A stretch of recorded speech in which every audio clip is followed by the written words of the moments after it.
زمونږ د مسافر ملګري خصوصا او عموما ټول نارینه تاسو له الله ګوره لوی اجر درکوي. زه خپل ځاني زه ته خپله خبره وکړم که نه، ژوند دی، ژوند کې قسمه قسم خبرې راځي. کله کله ماته څه مسله راشي لازم انسان په سوچ کې شي، فکر کې شي، نو خپله حوصله هغه زه په یو څو خبرو باندې بیا راوچتوم چې داسې ده داسې ده داسې ځان سره لیکم. یو دا خبره همیشه مخې ته ساتم چې الله ماله د هر څه اجر راکوي. دې بچو باندې خرچه په دې به الله موږ له اجر راکوي، په دې ښځو باندې خرچه الله به موږ له اجر راکوي، په مور پلار خرچه الله به موږ له اجر راکوي. دا صدقه ده. نیت د صدقې ساتئ نو چې دا ستاسو د ستړي کېده ضایع نه شي. او که نیت هم دغه نه ځان هم ستړی کړو، ځان هم ستړی کړو او اجر میلاو نه شو.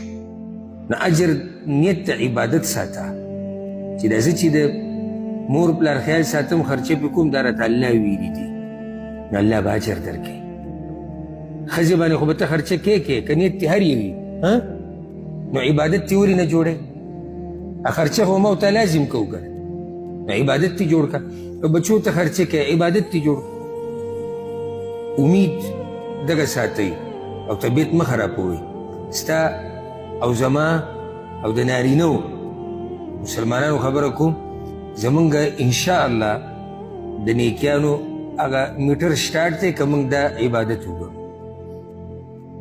هر شی چې ته بچو لالې، ښځې لالې، مور پلار لالې او د هغوی د لاسه په تا قرضې راځي، د هغوی د لاسه ته ستړی کېږي، الله تعالی اجر درکوي. هغه قصه ما تاسو ته بیان کړې وه، د رسول وسلم خوا کې یو کس ناست و او هغه سره جیب کې څه پیسې وي یا څه ورسره و نو هغه ته ورک شوي، داسې ورک شوي چې بل ځای کې یې ایښودي او هغه ذهن ته دا خلاصه ده دا خبرې، بل ځای کې مونږ په دې نورو مثالونه ورکړي. هغه چې داسې جیب ته لاړ کړو نه و ورسره، نو هغه کوم ځای کې دی وایي کتو میلاو شو. رسول وسلم په دې هم دله الله اجر ورکړي، دا ده چې طبیعت ګډوډ شو. داسې مهربانه رب دی. نو طبیعت مه خرابوئ. څه چې به موږ راځي که معمولي طبیعت زموږ کته به راشي که نه الله موږ له به دې اجر راکړي، خو چې ما ورته نیت د عبادت وساتو، نیت د اجر د ګټلو. او حدیث کې داسې راځي د ابوهریره رضی الله عنه روایت دی په صحیح مسلم کې دی. رسول الله وسلم وایي یو هغه روپۍ ده چې ته د الله په لار کې لګوې، یو هغه روپۍ ده چې ته د غلام ازادولو لپاره لګوې، یو هغه روپۍ ده چې ته په مسکین باندې لګوې، او یو هغه روپۍ ده چې ته په خپلو بچو لګوې.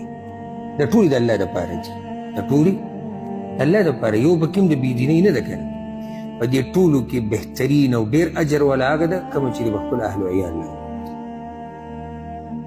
داسې دا خبره مې دې دپاره وکړه چې طبیعت ورته مه کته بره کوئ، د دې هر څه به الله اجر درکړي. دا عبادت دی.